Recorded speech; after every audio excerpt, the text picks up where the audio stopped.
They told us the Bible we know was complete, final, and unquestionable. But what if that was a lie? Behind centuries of edits, censorship, and power plays, there are older scriptures the church never wanted the world to see. Texts written before the canon, raw and dangerous, stripped of polish, and filled with ideas that could destroy the version of Christianity we were taught to trust. Now Elon Musk has stepped in. He says this original Bible has been buried on purpose, hidden from ordinary people, and if its contents are revealed, it could rip apart everything we think we know about God, humanity, and the future of faith. What's inside doesn't just challenge belief, it threatens to rewrite it completely. The Forbidden Library. Although it might seem impossible to believe, the idea of an original biblical text being lost to history is nothing extraordinary. Being the curious entrepreneur who refuses to accept conventional wisdom about anything, it's no surprise that Elon Musk, who recently expressed growing interest in Christian principles, would eventually direct his analytical mind toward discovering sacred writings that were deliberately excluded by the early Christian communities nearly 2,000 years ago from what now became the official biblical canon. It all started when Jordan Peterson's Bible series titled The Gospels started trending. During their conversations, something didn't add up. What you want to do is have it behind you. Become my follower, because that's what he says. Well, then it might even push you forward in the right direction. Right. That's what he says to Peter, too. Yeah. Right. The scholars they consulted revealed that St. Paul, who wrote nearly half the New Testament, was killed by Emperor Nero in 65 AD, barely 3 decades after Christ's death. This timeline meant all his letters were written before then, and since some quoted material from the Gospels, those books were already circulating widely. But here's where the story takes a dark turn. What most people don't realize is that the biblical canon didn't appear overnight as a divinely ordained collection.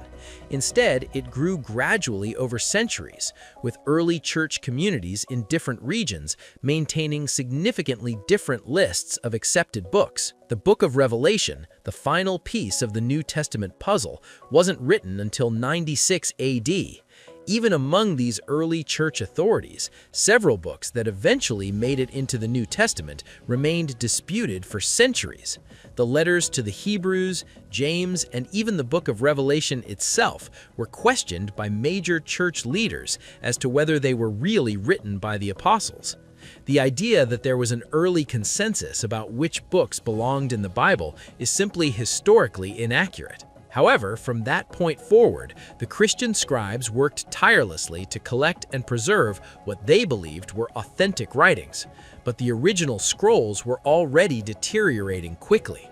Churches across the empire needed complete sets immediately, so thousands of copies were produced and distributed. This was happening during an era when no central authority existed to verify which books were real and which were pure forgeries. So it took centuries of theological warfare to establish the biblical collection we know today. According to documents Elon Musk has been studying, by 95 AD, just 1 year before Revelation appeared, Clement of Rome, a disciple of the Apostle Peter, already possessed 8 texts that would later become part of the New Testament. A decade later, Polycarp acknowledged 15 books as sacred. 70 years after that, Irenaeus authenticated 21 books, while Hippolytus confirmed 22, and it went on and on. These approved writings became the Muratorian canon. But the unsettling question remains, what happened to all the books they rejected? Hundreds of Gospels, letters, and prophetic books were circulating in early Christian communities.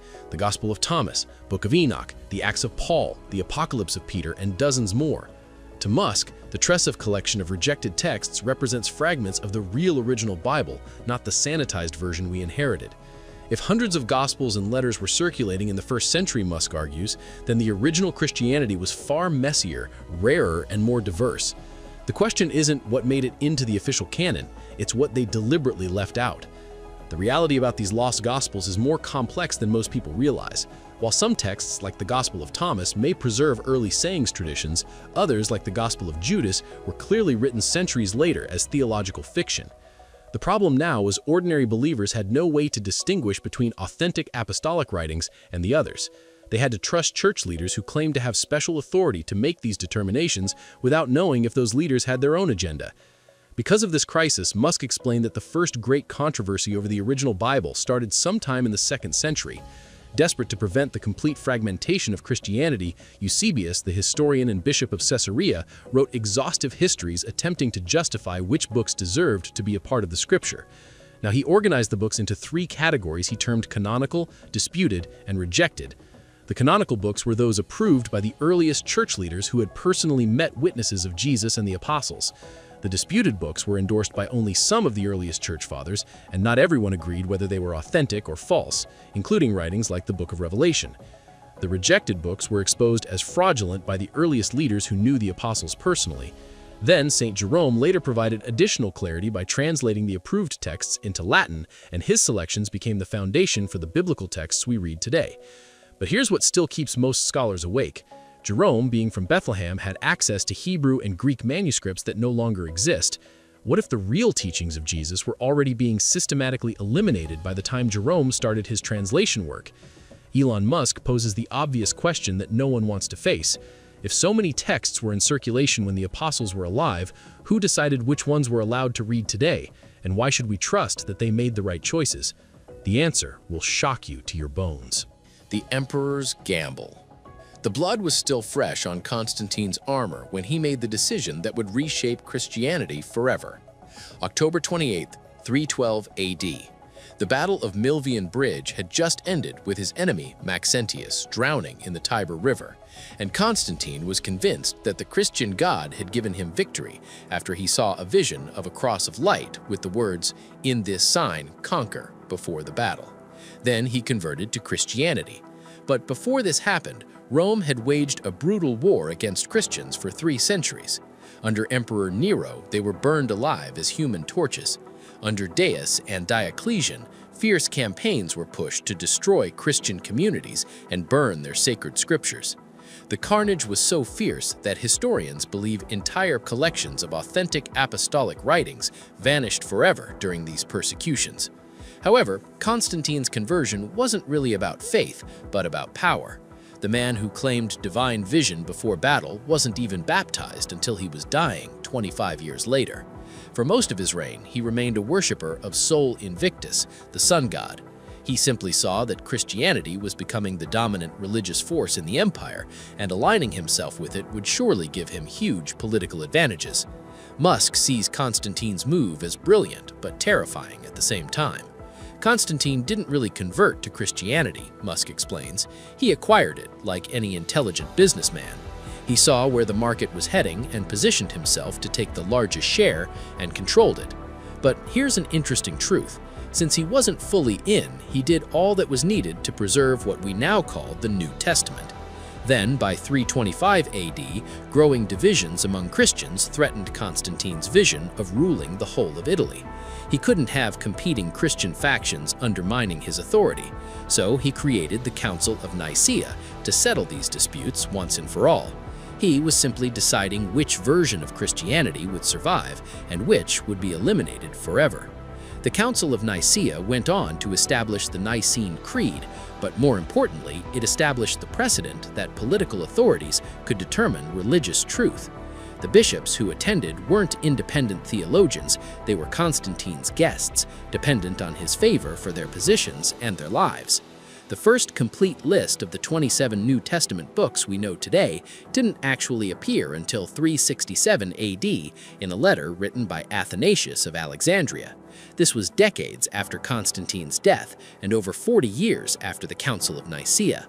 But here's the question that should terrify Christians. How many authentic apostolic writings were deliberately excluded because they didn't align with Constantine's political agenda? We know that dozens of Gospels and letters were circulating in the 4th century. We know that some claimed apostolic authorship and were accepted by large Christian communities. But we also know that Constantine and his bishops had the power to declare any inconvenient text heretical and order its destruction. The scary reality is that the Christianity Constantine legalized might be completely different from what Jesus actually taught. From Musk's perspective, Constantine's Bible wasn't about preserving divine revelation, as it were. It was about programming a religion that supported his unquenching thirst for imperial power. The books that made it into the Bible might represent not divine truth, but what was politically convenient. Well, Constantine's political Christianity was just the beginning. Over the next 1,000 years, an army of monks would work tirelessly to ensure that only approved versions of these texts survived. And what they did to preserve certain books while eliminating others will shock you. The scribes' conspiracy. Somewhere in the monasteries of medieval Europe, something sinister was going on. Behind those walls were men and women who had given their lives to their religion, dedicated to copying the world's most sacred texts by hand, in special rooms called the scriptoriums. From the late 4th century onward, monastic communities became the gatekeepers of Christian literature. In their scriptoriums, monks worked by candlelight, with quill and ink, producing thousands of manuscript copies. But the way Musk saw it, these medieval scriptoriums were like corrupt data centers, where every hand copy stood a high risk of fatal errors. Imagine if every time you saved a file, some random programmer could edit the code. Musk explains that's what happened to the Bible for over 1,000 years. With no version control, no backups, and no way to verify authenticity, the original source code of Christianity was completely compromised. And that was the exact mountain they faced. Copying thousands and thousands of words by hand in dimly lit rooms led to omissions, duplicated lines, and misspellings. Some scribes went as far as making edits in the texts, sometimes for clarity, sometimes for doctrinal sake. But everything changed in the 12th century when Peter Lombard wrote his book titled Sentences, a theological handbook that became the standard reference for Christian doctrine. But Lombard's work drew heavily from texts that had previously been classified as heretical or doubtful. Suddenly, books that early church fathers had rejected were being treated as authoritative sources of Christian teaching.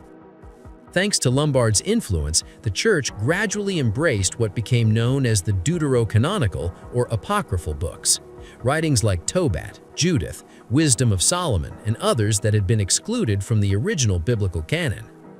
These texts were now being copied alongside established scripture and treated with equal authority. The medieval church had effectively expanded the Bible to include books that the earliest Christians had rejected. But the vast majority of believers had absolutely no idea this had happened. Biblical manuscripts were rare and expensive, accessible only to church authorities and wealthy scholars. Common people depended entirely on what priests told them the Bible said.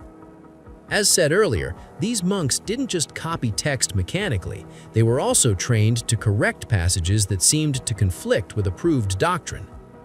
This happened so much that it was beginning to seem like a coordinated campaign to rebrand the truth and ensure that only church-approved versions of Christian truth survived into the modern era.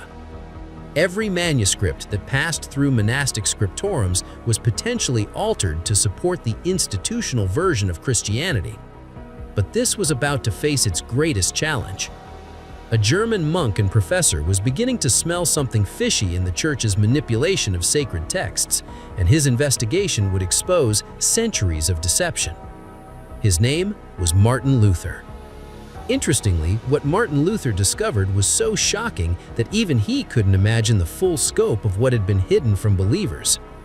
Could one man's search for truth really bring down an institution that had controlled information for over 1,000 years?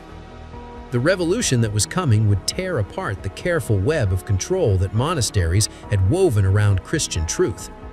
But it would also reveal that the corruption ran deeper than anyone had dared to imagine. The Reformers' revelation. The strikes of the hammer echoed through Wittenberg as Martin Luther nailed his 95 Theses to the castle church door on October 31, 1517.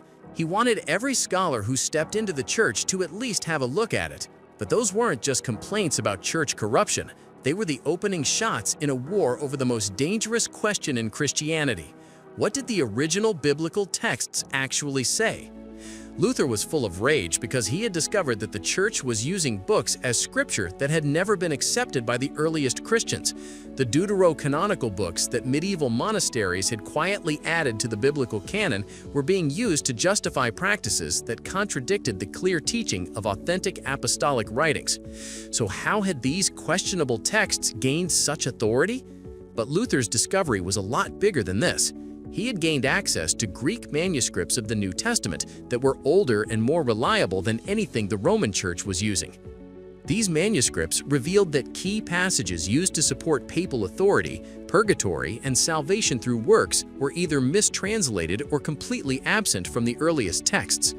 The church leaders were utterly terrified. If people could read the biblical text for themselves in their own language, they would discover that much of what they had been taught was nowhere to be found in the original texts. The spread of Luther's biblical translation across Europe triggered a whole literacy revolution. People learned to read specifically so they could study scripture for themselves, and what they found challenged every assumption about Christian doctrine. But the church's response was swift and brutal. John Huss, who strongly supported Luther's teachings, was expelled and his followers executed. Michael Sattler was tortured and killed for promoting biblical authority over church tradition. William Tyndale was burned at the stake for translating the biblical text into English. The list goes on and on. Realizing his own life was now in danger, Martin Luther hid at Wartburg Castle. What you might not realize is just how closely the canon debates were tied to executions and political power. Religious authorities didn't just disagree with these reformers theologically, they see challenges to biblical authority as threats to their political control. Why should average people read the sacred writings for themselves? It was really a matter of life and death. Luther and other reformers were using textual criticism and historical analysis to expose centuries of manipulation, while church authorities were using violence to protect their version of Christian truth. But Musk took it even further. He raises the uncomfortable question that even Luther couldn't answer. Every reformer thinks they've found the original truth, but if all of them disagreed on which books mattered, then none of them actually had access to the real source code. Luther may have been a brilliant disruptor, but he was still working with corrupted data. John Calvin himself went on to develop the doctrine of biblical inerrancy, the belief that the original manuscripts contained no errors whatsoever. Calvin's followers began to see the 66 books as perfect and complete, rejecting any suggestion that authentic apostolic writings might have been lost or suppressed. By 1826, Protestant Bible societies stopped printing the deuterocanonical books altogether, returning to the original 66-book canon that the earliest Christians had recognized. At this point, you might be wondering, if the church had been wrong about which books belonged in the biblical canon, what other authentic apostolic writings might be waiting to be rediscovered? The answer would come from the most unexpected place imaginable.